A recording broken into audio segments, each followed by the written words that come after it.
প্রয়াত হাজী সুলতান আহমদ ছিলেন চট্টগ্রামের চন্দনাইশ পৌরসভার ৩ নম্বর ওয়ার্ড এলাকার একজন প্রভাবশালী জমিদার ও সফল ব্যবসায়ী। প্রভাবশালী জমিদার বংশের উত্তরসূরি সাইফুল ইসলাম সেলিমও ব্যবসায়িক সফলতার পাশাপাশি মানবিক কর্মকাণ্ডে নিজেকে নিয়োজিত রেখেছেন। তবে সম্প্রতি সামাজিক যোগাযোগ মাধ্যমে তার বিরুদ্ধে ছড়ানো অপপ্রচারে ক্ষুব্ধ স্থানীয়রা। আমার গায়ে চাম দিয়ে যদি জুতা সিলাইয়ে দিই, আমি কোনোদিন মামাদের ঋণটা শোধ করতে পারবো না। ঐতিহ্যবাহী একটা সুনামাজ, এরা ৫ ওয়াক্ত নামাজ পড়ে, এমনকি এরা মসজিদে প্রতি বছর রমজানে এরা এতেকাত থাকে।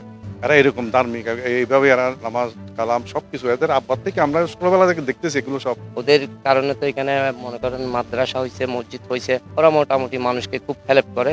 দাদার জমিদার বংশের ঐতিহ্য ধরে রাখতে তিনি পরিচালনা করছেন এতিমখানা মসজিদ ও মাদ্রাসা। প্রতিষ্ঠা হওয়ার পর থেকে আজকে প্রায় 18-19 বছর পর্যন্ত এই মাদ্রাসা প্রতিষ্ঠিত হয়েছে এবং ওনার আন্ডারে সম্পূর্ণ মাদ্রাসা পরিচালিত হয় এবং সম্পূর্ণ ছেলেদের বরণ পোষণ সবগুলো মোহাম্মদ সেলিম ভাইয়ের পক্ষ থেকে পরিচালিত হয়। বসুন্ধরা টিস্যু, অশুদ্ধতার বিরুদ্ধে এক বিন্দুও ছাড় নয়। তবে সম্প্রতি সোশ্যাল মিডিয়ায় তার বিরুদ্ধে চাঁদাবাজির মতো অভিযোগ তুলে অপপ্রচার চালানো হয় বলে বলছেন এলাকার গণ্যমান্য ব্যক্তিবর্গ। কারো কাছে যদি তার বিরুদ্ধে একটা অভিযোগ থাকে, আপনারা আমাকে দয়া করে কাগজটা দিবেন, দলের হাইকমান্ডকে আমি নিজে লিখিত জানাবো যে সে চাঁদাবাজ। সাইফুল ইসলাম সেলিম পারিবারিক ব্যবসা চালিয়ে চাকতাই ও খাতুনগঞ্জ এলাকায় প্রতিষ্ঠিত হয়েছেন সফল ব্যবসায়ী হিসেবে।